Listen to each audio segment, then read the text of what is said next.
Cuando hablamos de epistemología, yo explícitamente parto de lo que él estaba empezando a desarrollar como epistemología, no parto de la tradición francesa. Más adelante voy a explicar por qué.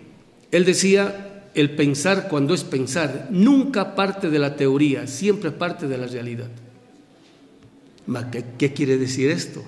¿Qué quiere decir esto? Y ustedes saben, mucha gente puede repetir esto fácilmente. El problema es saber qué significa eso. Ese es el problema.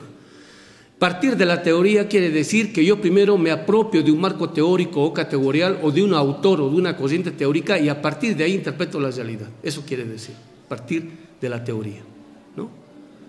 Partir de la realidad quiere decir yo parto de un problema que fácticamente está aconteciendo en la realidad y desde ahí dialogo con las teorías, con los autores y o pensadores. A esto le llamaba Semmelmann la preeminencia de la realidad. Y cuando alguien es pensador, lo que hace es pensar y lo que piensa es la realidad. La filosofía nunca en los momentos más eminentes ha dialogado, discutido, comentado autores o filósofos. Siempre piensa algo en la realidad y cuando piensa algo en la realidad, a ese momento histórico lo eleva al plano de la razón o del concepto, lo hace inteligible y gracias a eso esa obra filosófica se convierte en un testimonio de ese momento histórico coyuntural para toda la humanidad, para toda la historia, ¿no? Entonces quiero remarcar esto. Esta es una reflexión, es un pensar que parte de este tipo de postura, la preeminencia de la realidad, que es aquello que está aconteciendo en la realidad. Y a partir de ahí se elaboran las abstracciones pasibles. La realidad es aquella que orienta qué autores son o no pertinentes para el diálogo, no las modas teóricas. Quien se orienta por las modas teóricas normalmente se queda atrapado al interior de las teorías y jamás aterriza en la realidad, aunque la teoría sea crítica. Porque la obra de Semmelmann se ha encargado de demostrar que de una obra o pensamiento crítico que tiene una fuerte pretensión crítica se puede hacer un uso acrítico. Y ese es el drama del marxismo del siglo XX. De una obra eminentemente crítica como la de Marx, se hizo un uso acrítico, manualista, casi de catecismo. Y las consecuencias políticas, ese es el problema que vamos a tematizar. Y lo que piensa la epistemología es eso, hacia dónde conduce tal o cual tipo de teoría, en este caso políticamente hablando. Y cuando construimos política a partir de cierto tipo de conceptos o categorías o de teorías, ahí se ve en qué medida tal o cual tipo de teoría tenía que ver o no con la realidad, tal o cual tipo de pensamiento tenía que ver o no con la realidad. En ese sentido, no todo lo crítico o no todo lo que dice ser crítica es crítico. Y esto lo dice muy bien Franz Inkelhammer, el autor a quien yo estoy trabajando mucho ahora. En mi opinión, humilde por si acaso, es el Marx de este siglo. Y no nos hemos dado cuenta. Así como el pensamiento crítico en el siglo XIX no se dio cuenta de quién era Marx y lo tenían ahí en Europa trabajando. ¿Cuál es el núcleo temático a partir del cual surge esta reflexión? Ustedes saben, desde el 98, especialmente principios de este siglo, a partir del 2002, la guerra del agua en Bolivia, el 2001, el intento de golpe de Estado de Chávez en el 2002, después de eso la guerra del agua y así sucesivamente, empieza a surgir el proyecto de el marxismo del siglo XXI, ¿no? Entonces, este proyecto político con una fuerte pretensión política que en parte estaba reconociendo, entre comillas, ¿no? Y entre paréntesis, y subrayado, ¿no? Parte del fracaso del socialismo del siglo XX. Estoy diciendo parte, no estoy diciendo que fue un total fracaso.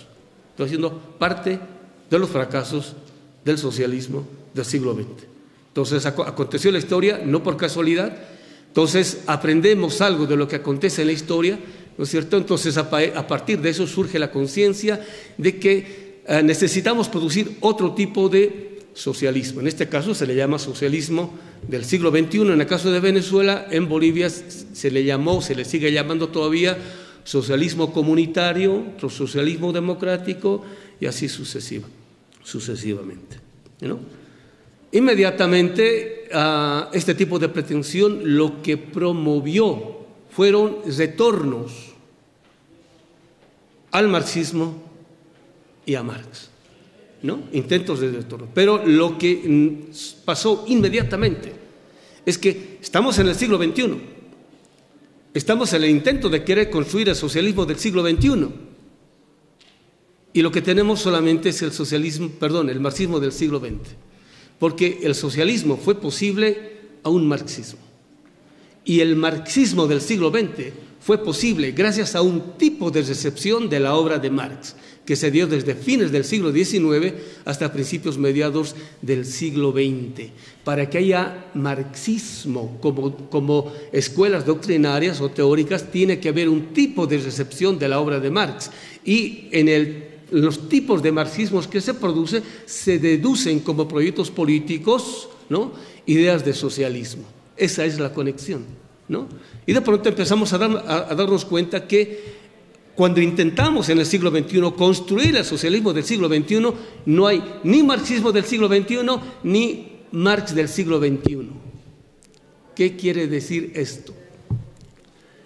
Alain Touraine, un sociólogo francés, uno de los más eminentes, especialmente en la segunda mitad del siglo XX, formador de grandes intelectuales latinoamericanos.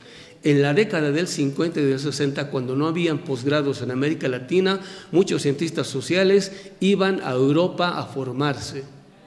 No iban a Estados Unidos todavía, ¿no?, que no contaba todavía en el ámbito de la Academia Mundial. Entonces, como el alemán es más difícil aprender y es más fácil aprender el francés, se iban a Francia, ¿no? Entonces ahí hicieron sus primeros posgrados, ¿no? Y algunos se iban a Inglaterra. Inglaterra no tenía tradición, digamos, de una sociología marxista, digamos, en la perspectiva del materialismo histórico. En cambio, en Francia sí había, ¿no? Entonces este eminente sociólogo francés que formó a grandes generaciones, inclusive en las primeras experiencias de Flaxo en Chile y en Brasil, él fue docente, ¿no? Uno de sus alumnos, por ejemplo, fue Enrique Cardoso y mucha otra gente. Entonces, o sea, no es cualquier tipo, ¿no? El 2005, en un congreso de esta naturaleza un poquito más grande, él dijo lo siguiente, fíjense, lo voy a decir con calma, que lo tengo citado en este libro, que es uno de los últimos que está circulando. Este es el último librito, son los dos en los cuales me estoy basando para esta exposición. Decía Alain Touraine lo siguiente: la ciencia social en el siglo XX pensó los problemas del siglo XX con categorías del siglo XIX. Y lo dijo en 2005, ¿no? O sea, no lo dijo el 80, el 90, lo dijo en 2005, o sea, ya en pleno siglo XXI. Dijo, la ciencia social, no dijo latinoamericana, dijo la ciencia social en general, ¿no? Pensó el siglo XX con categorías del siglo XIX. Esto es novedoso, pero lo más duro fue lo siguiente, ¿no? Dice, lo novedoso, lo característico, lo dramático del pensamiento científico-social del siglo XX es que, dice, las categorías con las cuales pensó la realidad, y en este caso la realidad latinoamericana, nunca tuvieron como contenido a la realidad latinoamericana. Voy a volver a decirlo, hay que decirlo despacito, porque esto tiene que ver con el problema de la descolonización y con el problema del fetichismo, que es el remate de la reflexión metodológica en Marx. Ningún concepto en teoría, ya sea ciencia social o filosofía, es neutro o abstracto. ¿Qué quiere decir esto? Que el contenido de ningún concepto, ninguno, es en sí mismo universal. Pero tienen pretensión de universalidad. O sea, ¿por qué en sí mismos no son universales? Porque el contenido siempre remite al contenido histórico-cultural que está contenido en la forma de tematización y o abstracción, fruto de lo cual, producto de la reflexión, es el contenido de tal o cual tipo de concepto. ¿No? Es lo que quiere decir. Entonces, en la construcción de los contenidos de los cuales hace uso la ciencia social en general, o sea, no solamente el marxismo, la ciencia social en general, la realidad latinoamericana, histórica y cultural, como contenido, nunca tuvo presente a la realidad latinoamericana. ¿Y por qué decía esto Alan Turing? ¿No? Que él dice, desde fines de la década del 90 empezamos a tematizar el fenómeno de la aparición de los BRICS. ¿Ustedes se acuerdan? Brasil, Rusia, India y China. ¿No? ¿Y cómo aparece en el contexto de la política mundial? En realidad es como la brasilera, ¿no? Inmediatamente, es un hombre de ciencia, se da cuenta que en el contenido de los conceptos no está esa realidad. Inmediatamente él tiene una percepción, una aprehensión de la historia, del modo como se construyen los contenidos de los conceptos y categorías. Y la realidad latinoamericana nunca estuvo presente. De otro modo, pero tal vez más agudo, dice Boaventura de Sousa. Dice, el contenido de los conceptos y las categorías del pensamiento moderno, europeo, norteamericano, occidental, se los ha producido en última instancia en 5 países, ¿no? Inglaterra, Francia, Alemania, Italia y Estados Unidos. Listo, se acabó. ¿No? O sea, ni siquiera Europa. ¿Qué quiere decir esto? Eso quiere decir que en el contenido de los conceptos con pretensión de universalidad que utilizamos todos ingenuamente e indiscriminadamente, lo que está contenido, yo presupuesto, es la realidad de Inglaterra, Francia, Alemania, Italia y Estados Unidos. El resto no cuenta para nada. Nuestra realidad no está presente como contenido. Por eso que el conocimiento que producimos con ese tipo de formalización teórica, a ellos les permite conocerse, pero en nosotros produce el desconocimiento. A ellos los desarrolla ese tipo de pretensión teórica y de cientificidad, porque les permite conocerse. A nosotros no cuando los aplicamos mecánicamente. Y esto es lo que a lo largo de toda su vida insistía Semmelmann una y otra vez. Él decía, cuando nos apropiamos de los conceptos, nunca, ni siquiera remotamente, nos damos la molestia de preguntarnos qué dimensión de la realidad está presupuesta en el contenido de los conceptos. Nunca. Cualquier hombre eminente de ciencia siempre parte de las teorías o los conceptos o los contenidos de las categorías y otro tipo de teorías, pero nunca las aplica mecánicamente, sino que desde el tipo de problemas que está pensando, enfrenta ese tipo de contenidos y normalmente lo critica, lo amplía y lo desarrolla. Pero en América Latina eso no hacemos y eso no hicimos con el marxismo del siglo XX. Pongo otro ejemplito, ¿no? Para mostrar el contexto en el cual nosotros estamos intentando desarrollar este otro Marx, ¿no? Que parece un poco desconocido. ¿Cuántos marxistas han sido formados las décadas de 60, 70, 80, 90, inclusive ahora, por la obra de Althusser, ¿no? Lire la Capitale, para leer el Capital, ¿no? En su biografía dice Dussel, pero fíjense, Althusser, pero fíjense, Dussel antes ya lo anunciaba. Dussel, un filósofo de origen argentino que ahora vive en México, es el único marxista a nivel mundial que ha trabajado en alemán en el proyecto Omega, Marx, Engels, Gesamtausgabe, son las obras completas de el proyecto de publicación que se está desarrollando. Son 114 volúmenes en total, están divididos en 4 secciones. La segunda sección está dedicada íntegramente a la obra que Marx ha escrito para el Capital, ¿no? Son 15 tomos divididos en 23 volúmenes, Entonces, el único marxista que ha leído todo eso es Dussel, ¿no? Entonces, después de haber revisado todo, se pone a enfrentar su Marx, lo que él ha producido de Marx, con el marxismo del siglo XX. Y cuando lee a Althusser, dice, pues este cuate parece que no conoce Marx, ¿no? Porque parece que no ha leído Marx. Porque lo que dice Althusser tiene poco o nada que ver con Marx. Y en la biografía, que recién acaba de salir, está publicado por la editorial Acal, Althusser dice lo siguiente: cuando yo publiqué L'Ire e la Capitale, para leer el Capital, dice, yo estaba temblando de miedo, ¿no? Sí, ¿por qué? Porque yo no había leído el Capital. Y sin embargo escribió un libro para leer el Capital. Ahora, no lo estoy diciendo por digamos que sangrón, ¿no? No sé qué palabra sería aquí, en Colombia. ¿Perdón? Bueno, diga, esta mala leche, digamos, ¿no?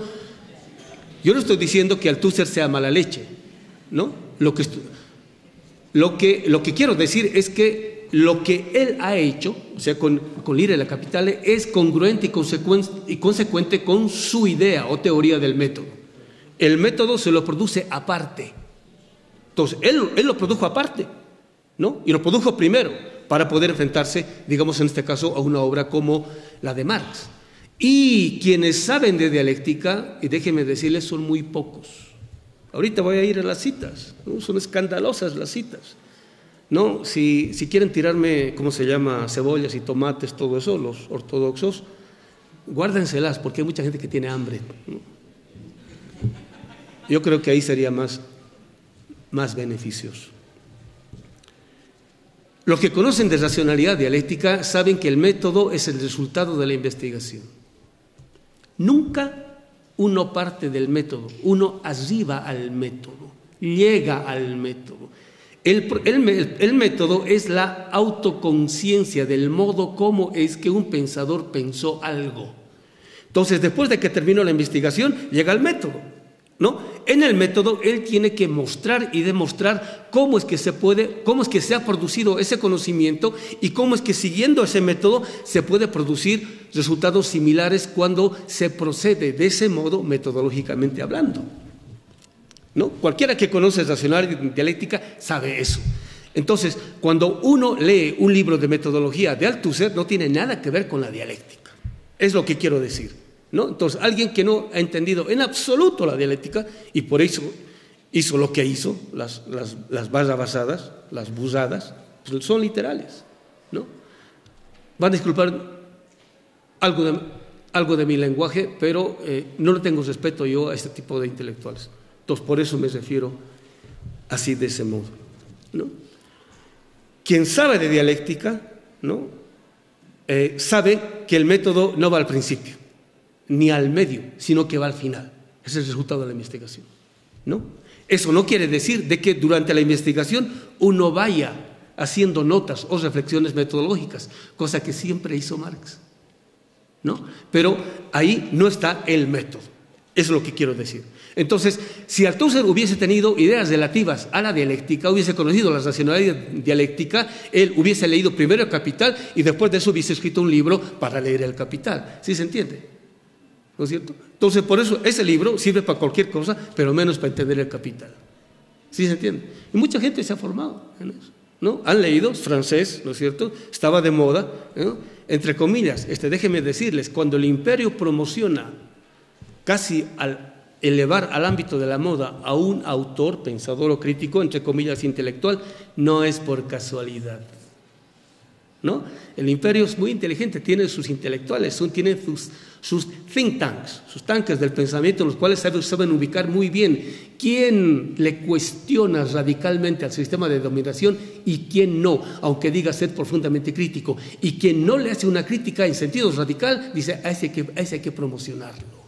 ¿Por qué? Porque lo que va a difundir es un pensamiento con pretensión crítica, pero que apenas le hace cosquillas al sistema de dominación. O sea, que deja intacto al poder. Y esos son los, ¿cómo se llaman? Los famosos, ¿no? Entre comillas, los intelectuales del pensamiento postcolonial. Ojo, ¿no? ¿De dónde parten? Parten de Foucault. Bueno, vuelta al tema. Entonces, nos damos cuenta que no hay un marxismo del siglo XX. ¿Por qué no hay del siglo XXI? ¿Por qué no hay un marxismo del siglo XXI? Porque no hubo otra recepción de Marx distinta a la recepción que hubo fines del siglo XIX, principios mediados del siglo XX, ¿no? Entonces, Dussel, que no era desde el principio marxista, entonces digo, cuando un pensador es pensador, ¿no?, piensa a partir de los problemas, no a partir de las modas teóricas, ¿no? Y esto es fácil decirlo, pero no es fácil asumirlo. Es fácil caer en las modas teóricas, ¿no? Todo el mundo está en la década de 70, 80 hablando a Althusser, entonces uno se pone a leer a Althusser, ¿no? Y al final, bueno, queda atrapado al interior de esa forma de discusión así sucesivamente, ¿no? Y que si uno no está hablando en ese lenguaje, pues está fuera de la academia y de la discusión. Por eso es fácil quedar atrapado. No es fácil mantener, digamos, una relativa distancia y prudencia. Hay que tener, digamos, mucho, no solamente compromiso, sino posición teórica, como se llama, sólida, para poder contraargumentar todo esto. Entonces, Dussel se pone a hacer una recepción de la segunda sección del Mega, ¿no? Este es el último catálogo, ¿no? Para quienes quieran lo podemos fotocopiar, es bueno tenerlo. En la segunda sección está todo lo que Marx ha escrito para el Capital, desde 1857, que es cuando empieza a redactar los Grundrisse, ¿no?, hasta 1882-83. Déjenme decirles que, aparte del tomo 2 y 3, ¿no?, que lo editó Engels, ¿no? Engels es quien publicó esos libros. Marx solamente publicó el tomo 1 del Capital, la primera y la segunda edición. La primera edición 1867 y la segunda edición de 1873, ¿no? Entonces, hace la revisión esta. Bueno, Marx tiene su propio manuscrito, ahora lo tenemos, ¿no? Es el tomo 11 y 15, su propio manuscrito del tomo 2 y del tomo 3, y no es lo mismo que lo que Engels ha publicado, ¿no? Engels, otra vez, ¿no?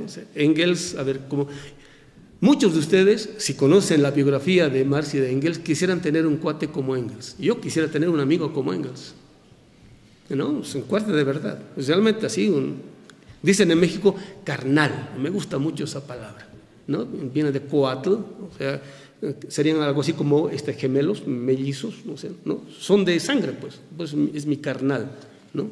Entonces el cuate viene de coatl, ¿no? Yo quise tener un amigo como Marx tuvo en Engels, pero no sabía filosofía, ¿no? Y tampoco había entendido bien el pensamiento de Marx. Desgraciadamente, el conocimiento no se da por ósmosis, ¿no? Y aunque sean cuates, todo eso. Entonces, y ahora, fíjense, entre la cuarta edición definitiva del tomo 1 del Capital, que la publicó en 1894 Engels, y la segunda edición del tomo 1 del Capital, que lo publicó Marx, hay la diferencia en el Mega de 800 páginas, ¿no? O sea, Engels le metió mucho que la tijera, ¿no? Y le entiendo, entiendo. Cuando uno conoce los problemas de cerca, está difícil señalar con el dedo, ¿no? Cuando uno realmente llega a lo que sea crítica, en vez de hacer así, uno hace así, ¿no? Ese es el crítico. La crítica empieza siendo autocrítica, ¿no? Si no es autocrítica, no es crítica. Entonces, después de hacer esa revisión, ¿no?, Dussel se encuentra con otro Marx, un Marx distinto del marxismo del siglo XX, ¿no? Voy a ir adelantando algunas hipótesis. Ustedes saben, toda la primera mitad del siglo XX, la década del 60, del siglo XX, 70, inclusive, hasta el 80 inclusive, la categoría crítica relativa a clase social, por eminencia, en el sentido político de la palabra, era la clase social llamada obrera, ¿no es cierto? Era la clase revolucionaria, por antonomasia, ¿no? Eso era prácticamente un credo, o sea, todo el mundo repetía eso, ¿no es cierto? Y de pronto en este tipo de lecturas, Dussel se da cuenta que Marx, fíjense, para hablar de clase social obrera, ¿cómo aparece el obrero? ¿No? Primero tiene que hablar de lo que significa pauper ante festum y después de eso pauper post festum. Pauper es la palabra que utiliza mucho, está en el original, Marx, para referirse al pobre. En latín quiere decir pauper, ¿no? Utiliza mucho eso. Entonces, Marx va mostrando sistemáticamente desde los Grundrisse que para que aparezca la clase social obrera, primero tiene que aparecer el pueblo. Y va tematizando, va dotándolo de contenido. Para tematizar lo que sea pueblo, primero tiene que tematizar el concepto de pobre, ¿no? Porque para que haya obrero, ¿no es cierto?, para que haya un tipo que vaya a vender su corporalidad como si fuese una prostituta, eso es lo que dice Marx, es el lenguaje de Marx, vaya a vender por 8 horas su fuerza de trabajo, el tipo tiene que estar en condiciones de que no le queda de otra, porque si no se muere de hambre. Y eso tiene que producir el capitalismo sistemáticamente, porque si no, no tiene mano de obra barata. ¿Sí se entiende?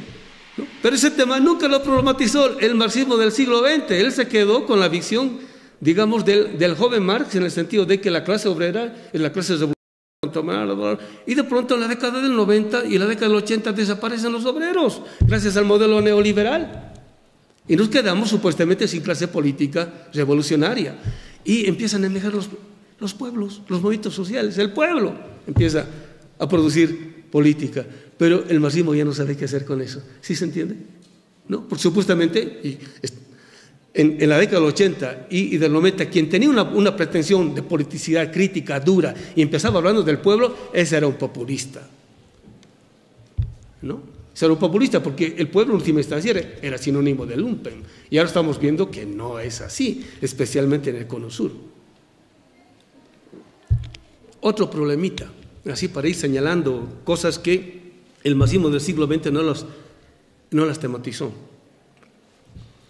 Esto es lo que estoy trabajando ahora personalmente y yo de cerca. Marx, como un poco dijo ayer mi amigo, compañero Enrique de la Garza, y quien sabe racionalidad dialéctica, quien conoce eso en verdad, entiende eso perfectamente. Nunca se queda él atrapado en la definición de un concepto. Siempre está dispuesto a renovar, a autocritizarse. Y se puede ver en los manuscritos, ¿no? Entonces, antes pensaba así, me equivoqué o estaba errado, creía que era así, pero ahora estoy pensando así, etcétera, etcétera, ¿no? El pensador, cuando es pensador, tiene una pretensión honesta de verdad. Y la pretensión honesta de verdad aquí quiere decir, ¿no es cierto?, si tiene una pretensión honesta de verdad, está abierto a reconocer los errores en los cuales uno pueda caer. Y él está abierto, está siempre revisando los conceptos y categorías. De pronto, él publica el tomo 1 del Capital y empieza a recibir cualquier cantidad de recensiones. Entre paréntesis, déjenme decirles, cuando él publica la contribución a la crítica de la economía política de 1859, entre 1857 y 1859, él había escrito prácticamente año y medio los 3 tomos de los Grundrisse. Pues en realidad son 2 tomos, ¿no? Porque más el aparato de notas, crítico, etcétera, etcétera. Había escrito eso. Pero él se da cuenta que sigue siendo borrador, ¿no? Sigue siendo, no está desarrollado todo, está todavía. Entonces, ya había hecho compromisos, ¿cómo se llama?, editoriales. Entonces, publica la primera parte de su investigación, que es la contribución a la crítica de la economía política de 1859, porque Engels se había publicado anteriormente una crítica de la economía política. Entonces él escribe una contribución en el sentido de esto más o menos continuidad, profundización, etcétera, etcétera, ¿no? Él lo publica y él está esperando recensiones, o sea, comentarios, reviews, todo eso, ¿no? ¿Y qué creen? ¿Cuántas recensiones, cuántas críticas, ¿no? Que, digamos, comentarios que salían en los semanarios o los periódicos críticos de ese tiempo, ¿no? ¿Cuántas críticas creen ustedes que salió o que apareció? ¿No? 3. ¿No? O sea, prácticamente desapercibido. Aparecieron 3. Marx, así, cuando uno conoce la vida de Marx, realmente es el genio, ¿no? Pero el genio comprometido, el genio trabajador, porque hay gente que se confía en el genio, ¿no? Y hay genios y genios, pero él, aparte de genio, un tipo profundamente trabajador, poco lo que estabas recordando ayer la maestra Marta, ¿no?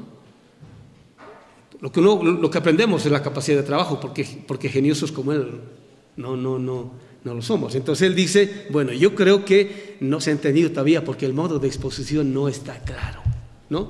Porque su modo de exposición es complicado, es complejo. Esto tiene que ver con la filosofía. Estas cosas que estoy diciendo no son meras anécdotas y yo lo estoy diciendo con intención sistemática, ¿no?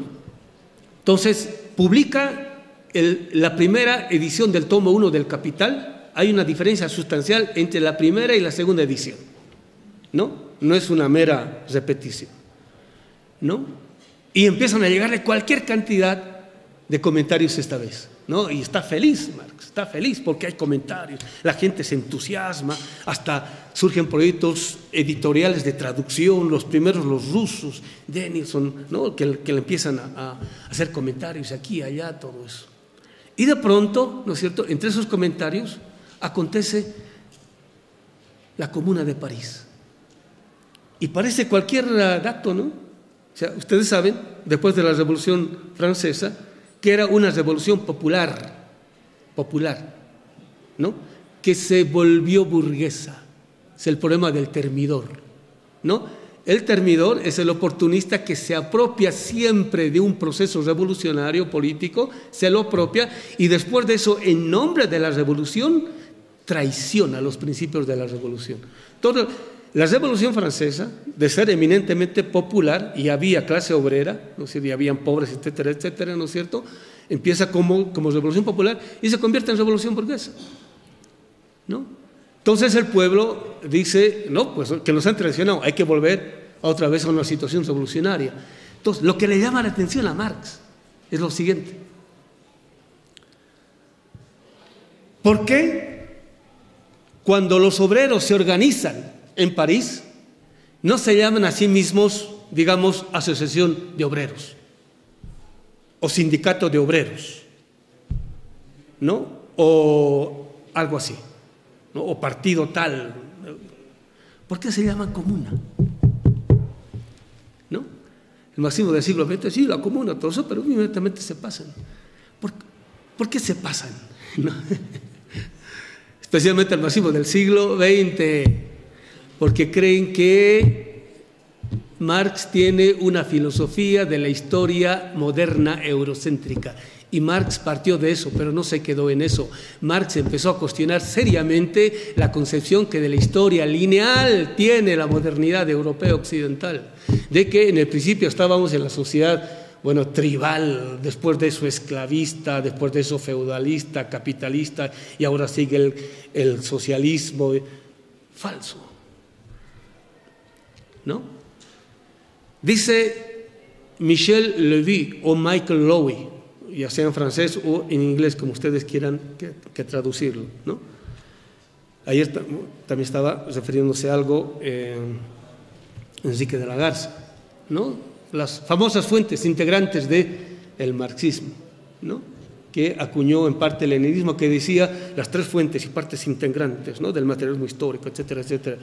La economía política inglesa, la política y el socialismo francés y la filosofía clásica alemana, ¿no? Entonces, Michel Levy o Michael Levy se pone a trabajar en profundidad los textos de Marx y él descubre un componente fuerte, serio, de la discusión del romanticismo alemán del siglo XVIII presente en la obra de Marx. Él dice, ¿no? Él dice, por lo menos el 40% del lenguaje de Marx, especialmente en la redacción de los Grundrisse y del Capital, es de origen romántico, ¿no? Ahora nosotros tenemos una comprensión de lo que es el romanticismo, ¿no? Digamos, es más sensual, erótico, ¿no? Si cuando alguien habla poemas y a las muchachas, todo eso, ese es un romántico, ¿no? O cuando es un ingenuo es un romántico. Pero en el siglo XVIII la palabra romanticismo o romántico no significaba eso, ¿no? En el siglo XVII empiezan las primeras reacciones al optimismo con el cual el capitalismo y la modernidad estaban apareciendo en Europa. Las primeras reacciones negativas, críticas a ese movimiento se le llamó romántico. ¿Por qué? Porque era un juicio al presente que estaba produciendo el capitalismo en la Europa de ese entonces desde el pasado. Que déjenme decirles que hasta el siglo XVIII no se concebía ni al pasado ni al futuro como lo concebimos hoy. Como concebimos al pasado y al futuro hoy, tiene poca historia, no tiene ni siquiera un siglo, ¿no? En el siglo XVIII se tenía una posición o visión positiva del pasado. Y los románticos, que no eran solamente alemanes, eran también franceses y también ingleses, ¿no es cierto?, empezaron a hacer la primera crítica dura. Y la crítica se escindió en dos: los románticos de izquierda y los románticos de derecha. Los románticos de izquierda, perdón, los románticos de derecha eran quienes criticaban al capitalismo desde el pasado medieval, desde los valores de la nobleza feudal, que eran mucho más éticos que la ética y la moral burguesa. Los valores de la moral burguesa son atroces, y ellos, que estaban viviendo todavía ese tipo de contradicción, lo podían ver de primera mano, en primera instancia, ¿no? Entonces, pero era un romanticismo de derecha porque querían volver más o menos a una situación medieval, ¿no?, en la cual cierto tipo de privilegios que había perdido la nobleza, entre comillas, medieval, todavía estaban vigentes. En cambio, el romanticismo de izquierda, donde se sitúa Marx, no parte del mundo medieval de la vida, ¿no? Otro detallito, ¿no? A partir del siglo XX recién se empieza a tener una visión pésima del pasado. Eso de que el mundo medieval era sinónimo de cómo se quema de brujas y superstición, todo eso, eso es ideología del siglo XX. En el siglo XIX todavía hay visiones positivas, digamos, ¿no?, óptimas, digamos, de lo que era el mundo medieval. Los románticos de izquierda criticaban al capitalismo desde la comunidad primitiva. Y ahí estaba Marx. Porque, otro dato, ¿no?, en los Grundrisse hay harto material para ello. Y en el Capital ni qué decir. Marx muestra muy bien, es un tema desconocido para el marxismo del siglo XX, cómo es que el capitalismo, para producirse a sí mismo, para reproducirse a sí mismo, necesita producir la concepción de humanidad pertinente al capitalismo. O sea, necesita producir su propia subjetividad, o la propia objetividad de su propia subjetividad, que conocemos como sociedad moderna. Déjenme decirles que hasta antes de 1492 no existía la sociedad. Lo que existían eran puras comunidades, ¿no? No estoy diciendo que no haya aparecido la palabra, ¿no?, sino la concepción como esta la conocemos hoy. Porque para que exista la sociedad moderna tiene que existir el liberalismo. El liberalismo es gracias a la preeminencia del individualismo, ¿no? Helmut Reichelt, un eminente marxismo, discípulo de Adorno, hizo su tesis doctoral en la Escuela de Frankfurt con Adorno, marxista de toda su vida, Él decía que lo siguiente en una entrevista personal que tuvimos con él en 2011, o sea, hace poquito, ¿no? El capitalismo no produce solamente mercancías. El capitalismo produce también seres humanos. En este caso produce la subjetividad de los seres humanos. Entonces él decía, porque nosotros le hicimos una pregunta, le decíamos, maestro, ¿qué hay más allá del capitalismo? O sea, hablando de Europa en ese entonces. Él me decía, nada, no hay nada más allá del capitalismo. Pero cuando él decía eso, lo que estaba diciendo era lo siguiente, fíjense, él decía, el capitalismo liberal produjo todavía al individuo egoísta que se preocupaba de su familia, de su mujercita y de sus hijitos. Pero el modelo neoliberal está produciendo individuos autistas que ni siquiera se preocupan por su novia o por su mujer. Por eso no quieren tener hijos. Yo les digo a los eunucos de la modernidad, ¿no? O sea, ellos se ponen a sí mismos como principio y fin de su realización. Eso no es mera ideología, es algo que se produce materialmente, produce empíricamente, objetivamente, realmente el capitalismo, el modelo neoliberal, ¿no? Y esa es la sociedad moderna. Quien lo define muy bien es Hegel en la filosofía del derecho, ¿no? Y Marx conocía muy bien la filosofía del derecho. Entonces dice, para que el capitalismo produzca o para que se reproduzca a sí mismo, necesita producir relaciones sociales. ¿Qué quiere decir en el capital relaciones sociales? ¿No? El marxismo del siglo XX utilizó ingenuamente la palabra relaciones sociales. Entonces, cuando nos juntamos, ¿no? Estamos en una relación social, ¿no? Es más, los primeros comunistas, sí, bien, los místicos, ¿no? Al matrimonio le decían, es una relación social, ¿no? Y así sucesivamente.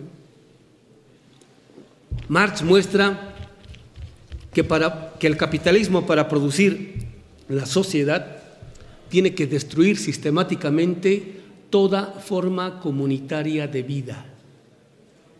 Porque todas las formas comunitarias de vida son constitutivamente solidarias. Y eso no es pertinente para el capital. Para que haya el capitalismo, tiene que haber lo contrario de solidaridad, tiene que haber egoísmo. Tiene que haber el individuo egoísta, egocéntrico, ególatra, elevado al plano ontológico, en el sentido de que, ¿no es cierto?, nadie hace lo que hace por cuate, todos lo hacen por interés, ¿no? O por un egoísmo, ¿no? Es como algunas parejas ahora dicen, ¿no? Cuando yo estoy con mi novio, yo persigo mi egoísmo. Y él también, cuando está conmigo, persigue su egoísmo, que es su propio placer. Entonces, cuando se juntan egoísmo y egoísmo, ¿cómo disfrutamos? Es la perversión, ¿no es cierto?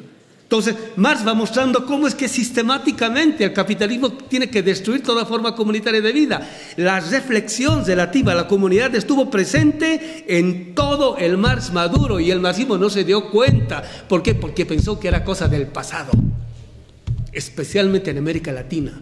Somos más papistas que el Papa. Y él lo tematiza así. Es más, al final de su vida, Marx está haciendo la transición del concepto de clase social al concepto de comunidad. ¿Qué tal? No es solamente la discusión que tiene con los populistas rusos. Él está pensando, ¿no?, cómo se puede ir más allá de la sociedad moderna. Tengo una cita de Erich Hobsbawm. Dice, Marx, si al principio ve al capitalismo como un momento revolucionario, es cierto, ¿no? Produce, es cierto eso, pero él poco a poco empieza a ver las consecuencias que produce, no solamente para el ser humano, sino para la naturaleza, esa forma de vida. Y cuanto más se mete al tema, más Marx empieza a despreciar a la sociedad moderna. Entonces empieza a ver la alternativa. ¿Cuál es la alternativa? Y empieza a repensar sistemáticamente el problema de las comunidades, ¿no? Digamos, en la discusión con los rusos, ¿no es cierto? las comunidades eslavas, pero él, un gran intelectual, empezó a descubrir que, ¿no es cierto?, todos los países no europeos occidentales, es cierto, que sí tengo tiempo, ¿no?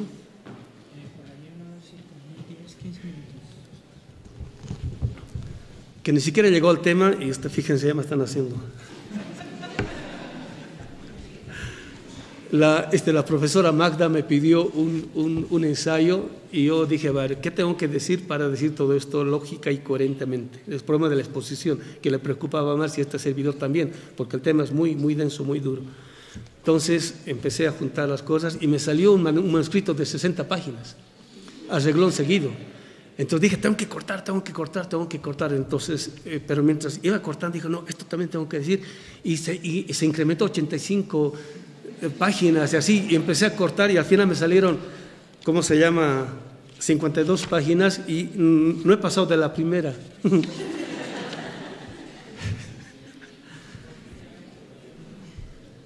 Entonces Marx al final de su vida está empezando a hacer la transición del concepto de clase social al concepto de comunidad, similar al de Zabaleta Mercado, similar a lo que hizo Mariátegui. Pero el marxismo del siglo XX, ¿no es cierto?, más papista que el Papa, ¿no es cierto?, teóricos en el pésimo sentido de la palabra, parten de la teoría, ni siquiera de Marx, sino del marxismo, y se quedan sin realidad. Y ese es el fracaso del pensamiento crítico en América Latina.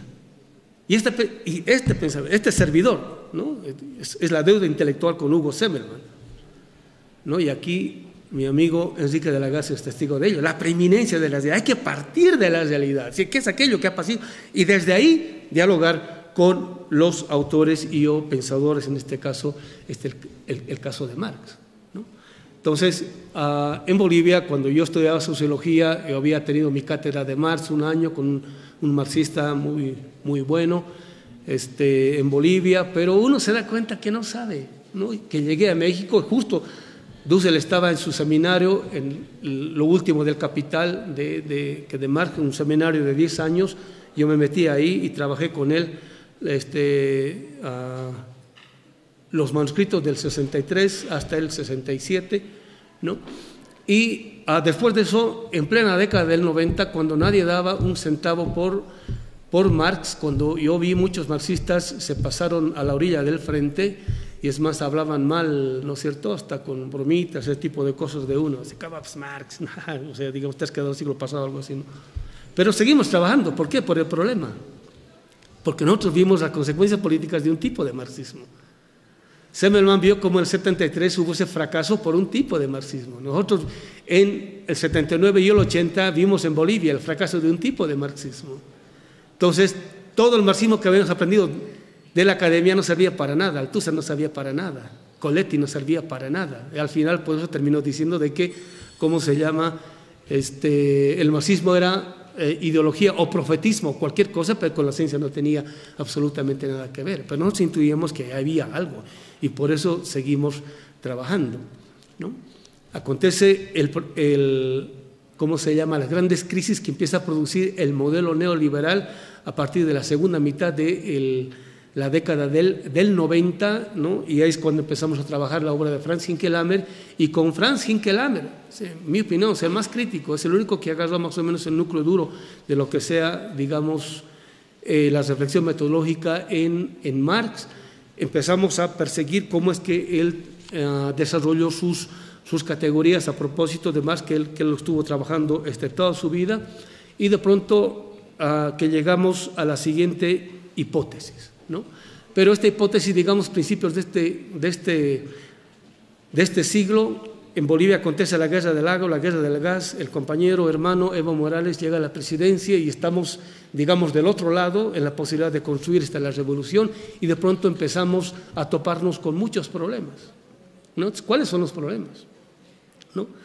Es el tipo de visión de realidad que produce el haber asumido como marco categorial un tipo de teoría, ¿no? En ese sentido, si una teoría es buena o mala, sirve o no sirve, es falsa o verdadera, eso no se ve en la teoría, o sea, no se ve en la crítica teórica, eso se ve en la política, se ve cuando uno quiere hacer política con eso, ¿no? Ahí es donde realmente aparecen los problemas.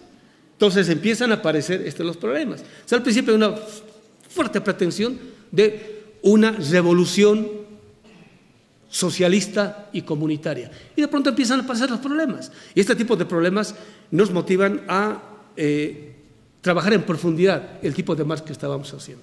Entonces, el 2005 yo me acababa de titular de la maestría en filosofía.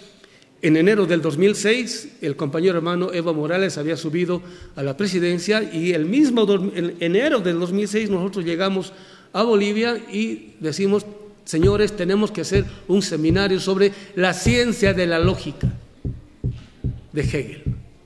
Pero ¿cómo, maestro? Está usted loco, porque ya estamos en la revolución, usted quiere no meterse como ese ratón de biblioteca, etcétera, etcétera. Porque si uno quiere entender la reflexión metodológica dialéctica de Marx, uno tiene que conocer bien Hegel. Si no se conoce bien Hegel, está difícil. Tengo una cita medio chocante aquí está, Terry Pinkard. Terry Pinkard es en este momento el mayor biógrafo de la obra completa de Hegel. De hecho, Terry Pinkard, Terry Pinkard tiene la biografía más completa sobre Hegel. Yo juraba que lo había, pero no lo veo. Bueno, dice que Terry Pinkard, ¿no?, después de haber trabajado, ¿cómo se llama?, toda la obra de Hegel, él es un de los más eminentes hegelianos, hoy reconocido inclusive por los alemanes, ¿no?, los estudios más actuales relativos a lo que sea la fenomenología del espíritu están publicados por él. No lo encuentro. Bueno, pero dice más o menos así, dice, ¿no? Todo el mundo cuando habla de dialéctica o de Hegel, ¿no?, inmediatamente se remite a que la dialéctica es la dialéctica de los contrarios, ¿no?, esta relación entre tesis, antítesis, síntesis, ¿no es cierto? Y dice y afirma que Hegel es o fue, digamos, el filósofo del Estado imperial monárquico alemán que justificó, etcétera, etcétera, ¿no? Entonces dice, bueno, todo eso que habitualmente se dice de Hegel es falso. Nosotros nos dimos la tarea de leer letra por letra, exponerlo en seminario, la ciencia de la lógica. Hegel nunca habla de la dialéctica como la reflexión relativa a la contradicción entre tesis, antítesis y síntesis. Nunca, ni en la fenomenología, ni en la enciclopedia de las ciencias filosóficas, mucho menos Marx. No van a encontrar eso, pero sí en los manuales, sí en los alumnos, ¿no? Si esto es así, entonces ¿dónde está la dialéctica? Bueno, entonces cuando revisamos el texto nos dimos cuenta de una cosa, en este caso la ciencia de la lógica, ¿no? Todos los que hablan del método dialéctico en Marx siempre se remiten, cuando citan a Hegel, del modo como Marx hace uso de la doctrina del ser y la doctrina de la esencia, cosa que Marx hace uso, sí, eso es cierto, ¿no? Y hasta Lenin en los cuadernos filosóficos, ¿no es cierto?, hacen exposiciones amplias de la doctrina del ser, llegan a la doctrina de la esencia, y a la doctrina del concepto, que es la tercera parte, se quedan así, chiquitos, ¿no? Porque el marxismo del siglo XX, cuando tematiza los problemas de la dialéctica, nunca llegó a la doctrina del concepto. Ahora, ¿por qué digo esto? Esto es central para nuestro tema. En la fenomenología del espíritu, Hegel muestra muy bien cómo es que el pensamiento puede elevarse del plano del pensamiento común puede elevarse al ámbito de la ciencia y o de la razón. Por eso la fenomenología del espíritu está dividida en tres, ¿no? De la conciencia a la autoconciencia y a la razón o el espíritu, ¿no? En el plano de la conciencia, donde estamos ubicados todos, estamos en relación directa con objetos. Y ahí se da la relación sujeto-objeto, ¿no? Que es propia, digamos, del neopositivismo hoy. Pero dice, la razón, ¿no es cierto?, sabe que no puede quedarse ahí, tiene que elevarse. ¿Por qué? Porque se da cuenta, uno de los ejemplos más bonitos los pone Marx, porque se da cuenta que detrás de los objetos siempre existen relaciones humanas, ¿no?, que explican el sentido del objeto. Si yo quiero entender en última instancia lo que sea este ente que me aparece ante los ojos, no voy a poder entenderlo ateniéndome solamente a una descripción, análisis exhaustivo, lo que sea, de este ente. Lo que sea él está contenido en él, pero más allá de la mera relación sujeto-objeto en el sentido de la visión. Por eso es que lo pertinente a la relación de conocimiento en el plano de la conciencia es la relación sujeto-objeto, y su modo de comportamiento es el análisis, ¿no?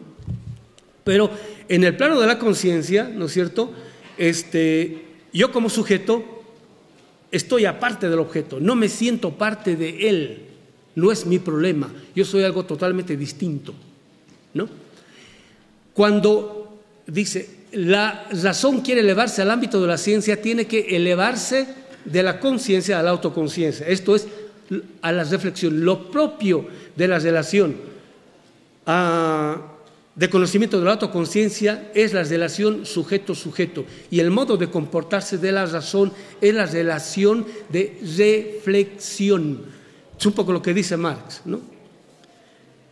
Uno sale al mercado y lo primero que encuentra son entes, mercancías, ¿no? El aparecer de la mercancía, ¿no? Si yo estoy en el plano del entendimiento o de la conciencia, yo me voy a limitar a ello, a describir que la mercancía, qué bonita es, qué marca es, ¿no? Está de moda, no está de moda, me queda bien o no me queda bien, etcétera, etcétera. Nunca me voy a problematizar qué es aquello que está contenido en él. Entonces dice Marx, entonces para poder entender lo que sea la mercancía, tengo que elevarme al ámbito de la reflexión. ¿Por qué? Porque lo primero que voy a hacer cuando tematizo eso es descubrir que aquí está contenido relaciones humanas, a las cuales le llaman relaciones sociales. Y ustedes saben, las relaciones sociales ahora son, en Marx, es sinónimo de relación de dominio y explotación. Dominio del trabajo, explotación de la naturaleza. Y por eso dice, la mercancía llega al mercado chorreando sangre, ¿no? Cuando agarras un celular, yo por principio hasta ahora este servidor no tiene celular, ¿no? ¿Por qué no tengo celular? ¿No? Porque haciendo una investigación, ¿no?, he descubierto que es aquello que está contenido, ¿no?, como trabajo, como explotación, no solamente de la naturaleza, sino de la mano de obra barata, femenil e infantil, para que el celular pueda llegar barato al mercado. A mí lo único que me interesa es que sea de buena marca, que sea lindo, en México dicen chido, nice, ¿no es cierto?, esté a la moda y yo puedo estar feliz ahí hablando. Es lo que me interesa. Pero a nadie se le ocurre preguntar, oiga, señor vendedor, ¿no es cierto?, ¿usted sabe qué tipo de relaciones de dominio y explotación están contenidas en la fabricación de este celular? ¿Usted sabe si se le ha pagado o no al obrero el salario? ¿Usted sabe si se han respetado los derechos humanos o los derechos de la Pachamama, de la naturaleza? A nadie nos interesa preguntar eso. ¿Por qué? Porque seguimos atrapados en el plano de la conciencia, de relación sujeto-objeto. Y de ahí la ciencia moderna no ha avanzado más porque no le conviene. Porque la ciencia moderna es burguesa. Hay que decir las cosas con nombre, apellido, materno y paterno. Hasta de la del frente o del frente. Hay que decirlo, ¿no? Hasta la primera mitad del siglo XX no existía un concepto claro y definido de ciencia. Ustedes saben, ¿no es cierto?, en el siglo XVIII y XIX había todavía la conciencia de que la ciencia inglesa no era lo mismo que la ciencia francesa y que la ciencia alemana. No era lo mismo. Inclusive a fines del siglo XIX, principios del siglo XX, había la conciencia de que se podía producir una Wissenschaft Judentum, una ciencia judía. En el siglo principios del siglo XX, existía la conciencia de que, aparte de la ciencia burguesa, tenía que haber una ciencia proletaria, ¿no?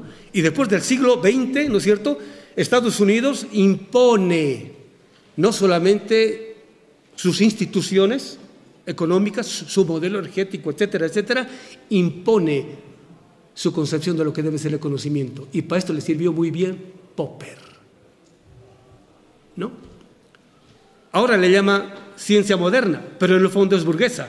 ¿Por qué? Porque lo que está como contenido, abstraído en el contenido de esos marcos categoriales, es la pretensión que de conocimiento tiene y tuvo la burguesía desde el principio. Y ahora lo asumimos como si fuese ciencia, y cuando Marx está hablando de ciencia, jamás está hablando de la science, que es la concepción anglosajona de ciencia que está detrás de, ¿cómo se llama?, la concepción de cientificidad en la economía política burguesa, todavía de Adam Smith y un poco hasta David Ricardo. Quien acuña para la ciencia social, en este caso, es David Hume, que era su cuate de Adam Smith, ¿no? Y David Hume está viendo cómo es que el marco categorial que está produciendo la ciencia natural puede servir como modelo para las ciencias humanas, ¿no es cierto? Y de ahí se apropia Adam Smith y produce su concepción de ciencia como science. Marx tiene la concepción de ciencia como Wissenschaft.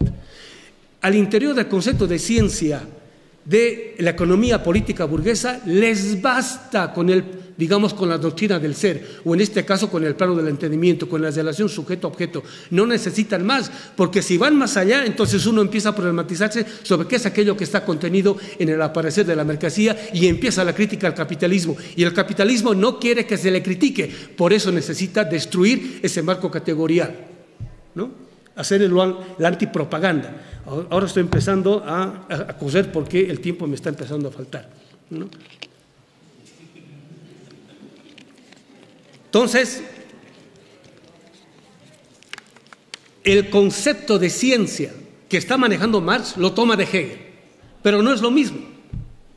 Después de discusiones duras, sesudas con hegelianos, con hegelianos pesos pesados, ¿no?, formados en Alemania, ellos decían, la dialéctica en Marx o en el marxismo es lo mismo que lo de Hegel. Es más, que la de Hegel es superior, porque ni siquiera ha llegado a la doctrina del concepto. Y es cierto, ni siquiera hemos llegado a la doctrina del concepto, ¿no es cierto? Pero todos presuponemos de que la dialéctica en Marx es superior a la de Hegel. Es más, es la inversión de la dialéctica hegeliana. ¿Sí? ¿Qué quiere decir eso? Ese es el problema. Para poder desentrañar eso hay que meterse primero a Hegel. Si uno no se mete a Hegel en serio, y para eso hay que hacer filosofía. Y déjeme decirle, y lo digo en nombre de Marx, hasta de Hegel, hasta de Kant, Benjamin, ¿no? Filósofo no es el que tiene título de licenciatura, maestría o doctorado en filosofía. Ni siquiera el que enseña o el que da clases de filosofía en la universidad. Ni siquiera el que publica libros de filosofía. Oh. Filósofo es el que piensa un problema en la realidad, ¿no?, y eleva ese ámbito de la realidad al plano del concepto. Hegel lo muestra muy bien eso en la fenomenología del espíritu, ahí lo tengo recontracitado, ¿no? Entonces dice, después de la Revolución Francesa, porque él vivió la Revolución Francesa, 1879, él acababa de egresar de la universidad, estaba empezando a escribir los manuscritos de la fenomenología del espíritu, dice, la modernidad todavía es un sentimiento, hay que elevarlo al plano del concepto. Y para eso hace él filosofía. Por eso es que la filosofía de Hegel no es la misma que la de sus antecesores, ¿no? En este momento el socialismo comunitario o el socialismo del siglo XXI es un sentimiento. Hay que elevarlo al plano del concepto. Y para eso hay que hacer filosofía. Y Marx hizo filosofía toda su vida. Eso de que el Marx filósofo, el Marx científico, todo eso, para el papel del baño. No sirve para entender a Marx, ¿no? Y hasta actuales investigadores del MEGA, de la Universidad de Lancaster, dicen que Marx hizo filosofía hasta 1863. Sí, ¿y por qué? ¿De dónde sacan ustedes? Porque es la última vez que Marx cita a un filósofo. Eso puede decir que no tiene la más remota idea de lo que es la filosofía. Uno puede estar haciendo filosofía toda su vida y no citar a ningún filósofo. ¿A quiénes cita Wittgenstein? Hay que leer, que es la obra de los meros meros. ¿A quién necesita? ¿No? El filósofo lo que hace es poner su pensamiento, pero no es lo que se le ocurre a él, ¿no es cierto? Él se apropia de la tendencia de una época, y es un poco lo que hace Hegel. Muestra muy bien Bloch en su sujeto-objeto el lenguaje de Hegel. ¿Por qué necesita producir otro tipo de lenguaje? ¿Por qué? Porque cuando aparece en la realidad un nuevo observable, para que sea inteligible ese observable, hay que construir otro tipo de lenguaje, otro tipo de marco categorial para ser inteligible eso. Porque si utilizo el marco categorial estándar yo establecido, se me difumina el nuevo aparecer. Por eso construimos nuevas categorías, pero para poder entender esas nuevas categorías yo tengo que entender, tengo que saber qué es aquello que está pensando el pensador en cuestión. De lo contrario, no entiendo. Hegel está pensando el acontecer de la modernidad. Es el gran filósofo de la modernidad. Desde Hegel, la modernidad llega al estatuto filosófico. Ahora sí, ha producido no solamente un marco general de comprensión de lo que sea la modernidad, sino que lo ha universalizado. Por eso Hegel es uno de los grandes contendientes hoy, ¿no? ¿Por qué? Porque todos nosotros somos modernos, creemos en la modernidad. Y la modernidad es el despliegue del fetichismo que Marx empieza a descubrir en el aparecer de la mercancía, ¿no? Marx dice, el fetichismo en el capitalismo aparece en la producción de la mercancía, le pasa al dinero, después de eso al capital. Y vía el capital le pasa a las categorías, Marx le dice, insensatas de la economía política clásica.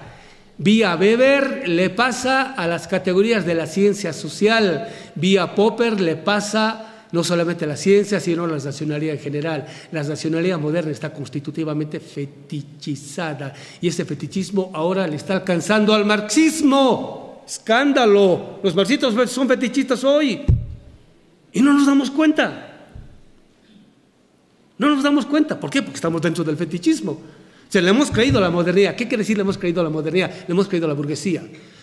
Decimos que somos socialistas, revolucionarios, anticapitalistas y nos las pasamos felices consumiendo la mercancía capitalista. Realizamos el capital, consumimos, la llegamos a formar parte de nuestra subjetividad y por eso, diciendo que estamos en contra del capital, seguimos perpetuándolo. La Coca-Cola sigue teniendo grandes ganancias. Hace poquito en el Zócalo, en México, hubo una reunión sobre Marx y lo organizó un tal Paco Ignacio Taibo, anarquista, bien bakuninista, que así que se pone a saltar así en contra del capital, sinónimo del Satanás, etcétera, etcétera, ¿no es cierto? Y lo primero, no es Coca-Cola, se va ofreciendo a todo el mundo Coca-Cola. No nos damos cuenta. En los pueblos comunitarios, estoy hablando de la perversión de la producción de la hoja andina, es la coca capitalista. Y la primera expresión de la perversión de la hoja de coca, que es un producto eminentemente andino, o sea, no moderno, no europeo, no occidental, es la Coca-Cola. La segunda es la cocaína.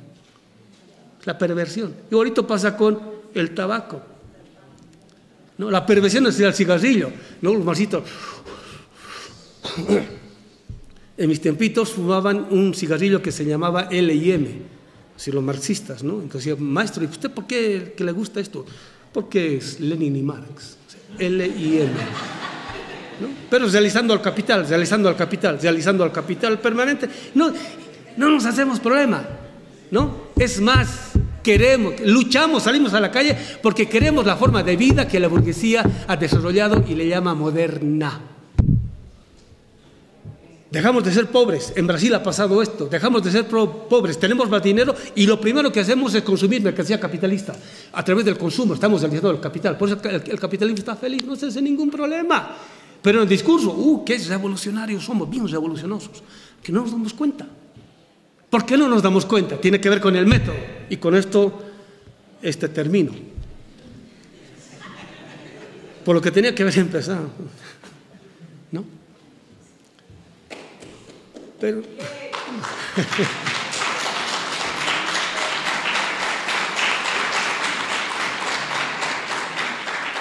Marx, cuando tematiza, cuando discute, dialoga con Hegel, él descubre que después de haber ascendido de la doctrina del ser a la doctrina de la esencia, o sea, de la relación sujeto-objeto a la relación sujeto-sujeto, en el cual se ve qué es aquello que está contenido. En estas paredes, detrás de este micrófono, estas botellas, hay trabajo humano y hay naturaleza.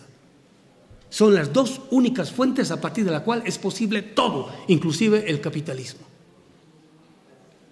¿no? Y en el Capital, Marx va mostrando sistemáticamente cómo es que el capitalismo necesita invertir eso para decir que sin dinero, o sea, sin capital, somos nada. Y el capital sirve para demostrar, no, sin trabajo humano y sin naturaleza somos nada.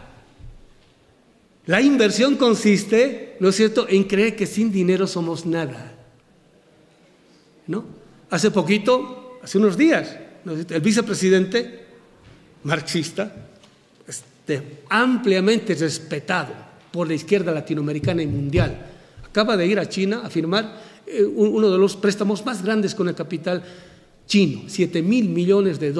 ¿Por qué? Sin capital no podemos desarrollarnos. Machu Picchu, Teotihuacán, Tiahuanacu, ¿con cuánto de capital se hizo? La respuesta es cero capital. Entonces, ¿qué consiste? ¿No es cierto? Entonces dice Marx, ¿no es cierto? El método o la dialéctica de Hegel está puesta de cabeza. ¿Por qué está puesta de cabeza? Hegel piensa a partir de la realidad que le toca vivir y la realidad ya está de cabeza. Entonces, cuando a partir de la realidad puesta de cabeza, él deduce el método, deduce un método invertido, puesto de cabeza. Entonces Marx dice, hay que poner de pie. Poner de pie quiere decir, señores, sin trabajo humano y sin naturaleza somos nada. Y por eso es que, ¿no es cierto?, Marx, cuando descubre esto, lo lógico es salir a hacer la revolución. ¿Se acuerdan la famosa 11ª tesis sobre Feuerbach? Pésimamente interpretada, no entendida. Marx dice, hasta ahora la filosofía lo único que ha hecho es limitarse a interpretar, de lo que se trata es de transformar. ¿Qué es aquello que ha querido decir con eso? La producción teórica y o conceptual es la respuesta a la pregunta ¿qué es aquello que podemos conocer? ¿No? Entonces, en los tiempos de Marx la filosofía se había limitado a eso. Por eso dice, se han limitado a interpretar la realidad. ¿No? Hay que conocer la realidad y ahí está la producción teórica conceptual, una teoría. Listo. Entonces, cuando él dice de lo que se trata es de transformarla, lo que él está diciendo, señores, hay que pasar del concepto a la categoría. O sea, hay que pasar, ¿no es cierto?, de el intento cognitivo de querer entender a la realidad al intento práctico de querer transformar la realidad. Y para poder transformar la realidad necesito de categorías que me permitan relacionarme con la realidad de otro modo. Si no tengo esas categorías con las cuales me puedo relacionar con la realidad de otro modo, voy a perpetuar lo mismo. Y por eso él siguió haciendo filosofía hasta el final de su vida, ¿no es cierto?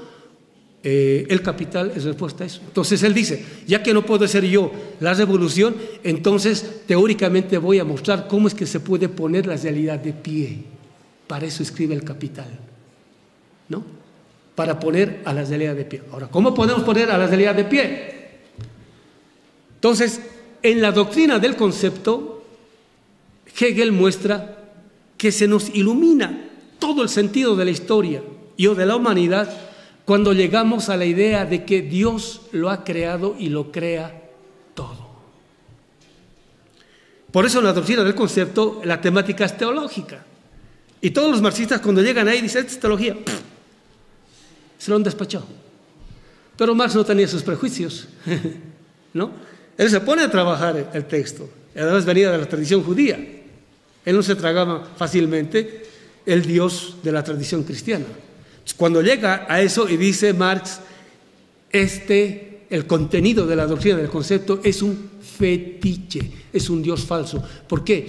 Porque el contenido de la doctrina del concepto en Hegel es el Dios luterano, burgués, alemán, que había producido la burguesía alemana. Produjeron su propia idea de Dios, el Dios omnisciente, el que lo conoce todo. El que lo conoce todo, por eso es Dios, ¿no? De ahí al concepto de razón hay milímetros de distancia, ¿no? Entonces, el concepto de razón es la secularización del tipo de concepción que de Dios había producido el protestantismo luterano, alemán, burgués, europeo, occidental. Marx dice, esto es un fetiche. Ahora, ¿por qué dice esto es un fetiche? ¿No es cierto? Porque no solo es falso, sino que es un Dios falso. Es un Dios falso por lo siguiente. Toda la ciencia, no solamente en este tiempo, sino en cualquier tiempo, muestra de que es imposible que humanamente podamos conocer el pasado desde el pasado y el futuro. O sea, no se puede. No se puede. Pero entonces necesitamos tener visiones de la realidad en general para poder entenderlas. Y por eso la humanidad históricamente ha producido lo que en el lenguaje de hoy se llama modelos ideales, grandes utopías, grandes mitos que le dan sentido, ¿no?, al aparecer de las coyunturas históricas, ¿no?, culturales, etcétera, etcétera, que le dan sentido. Desde ahí podemos entender, ¿no?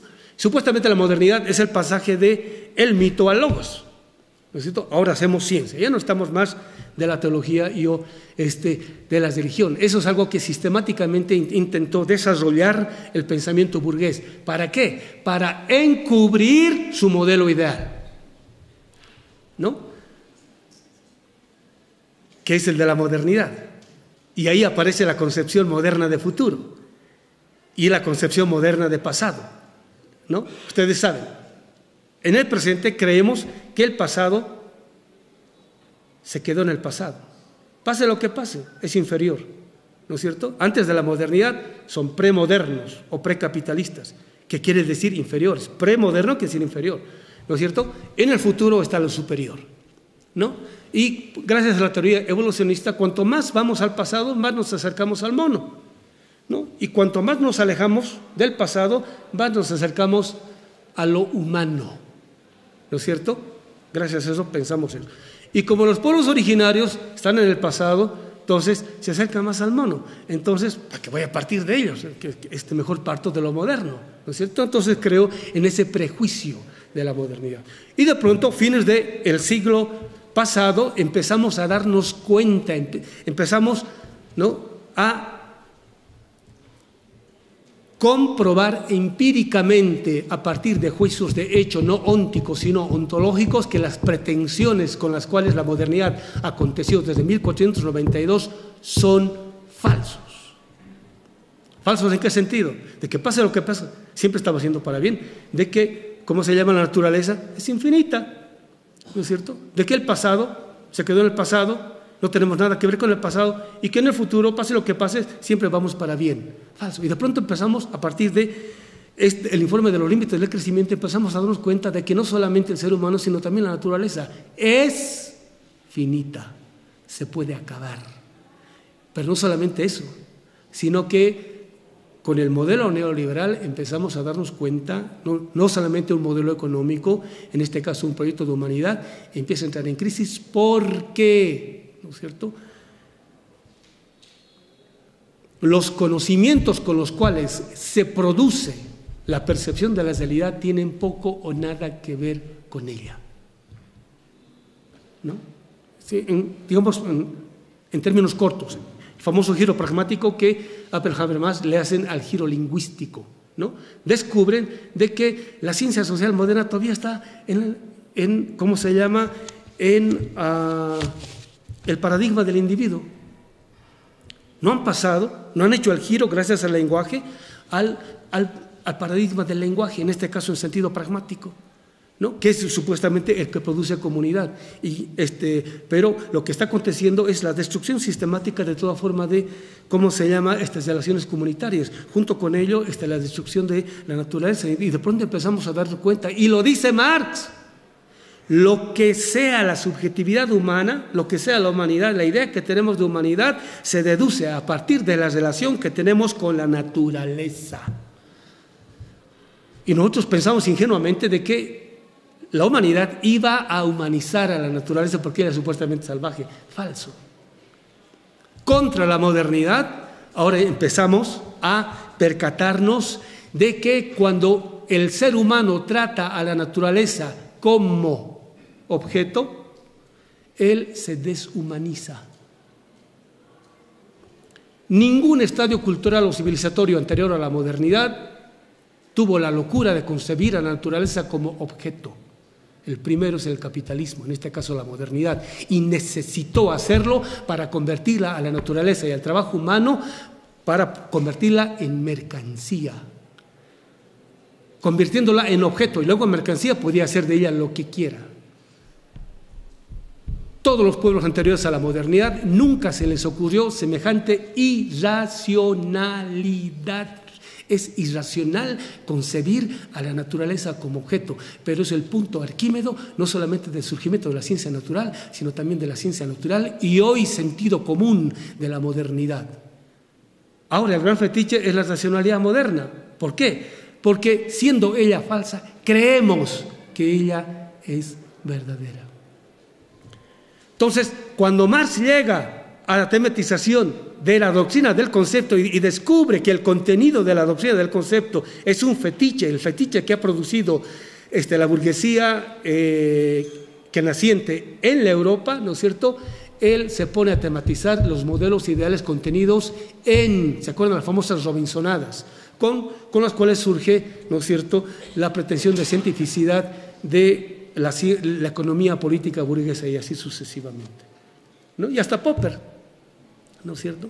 Y hasta el modelo neoliberal. Todos parten de un modelo ideal. ¿Se acuerdan los tipos ideales de Weber? ¿No es cierto? Todos parten de un modelo ideal, ¿no? Ahora la realidad está demostrando que el modelo ideal del cual parte la modernidad es falso. Entonces Marx dice, eso es un fetiche. ¿Por qué es un fetiche? Porque el cumplimiento de esta creencia exige el sacrificio de seres humanos y de la naturaleza. Para que haya más incremento de ganancia, hay que explotar más al trabajo humano y más a la naturaleza. Por eso nuestros gobiernos progresistas siguen siendo extractivistas y no se hacen ningún problema. Porque seguimos creyendo que la naturaleza es objeto y Marx está cuestionando sistemáticamente esa idea, ¿no? Ni el trabajo humano, ni ni la naturaleza son objeto. Ahora, ¿desde dónde se da cuenta eso Marx? Ese es el pasaje del modelo ideal como primera instancia al reino de la libertad en el caso de El Capital de Marx. Maestro, los otros expositores están esperando para iniciar su panel y nosotros nos tenemos que ir a la nacional. Está bien, ¿sí? Está bien. Bueno, para terminar, ahora sí juro que voy a terminar. Cuando Marx parte de un modelo ideal distinto del capitalismo y de la modernidad, Marx puede hacer la crítica radical y mortal no solamente al capitalismo, sino también a las pretensiones del socialismo. Y por eso Marx es actual, es vigente, es actual, porque nos da los criterios con los cuales podemos hacer eso. Pero ojo, en el caso de este servidor, por eso yo me atrevo a decir con mucha humildad, todavía yo no soy marxista. Primero, no soy alemán. Segundo, no soy del siglo XIX. Tercero, no soy europeo, ¿no? Soy andino. Soy boliviano, soy sudaca, ¿no es cierto? Y los pueblos andinos masónicos tienen otros modelos ideales. Y si parto de esos modelos ideales, entonces puedo ir más allá de Marx. ¿Qué tal? Pero con Marx. Por eso mi ponencia se llama Para pensar con Marx, más allá de Marx. Esa es la pertinencia de hoy, como la posibilidad de unir más allá del entrampe, ya no solo del capitalismo, sino de la modernidad. La gran novedad que como horizonte de cosmovisión tienen los pueblos originarios milenios antes de la modernidad, ¿no? Y que están demostrando que son muchísimo más racionales que la racionalidad que ha producido la modernidad. Muchas gracias.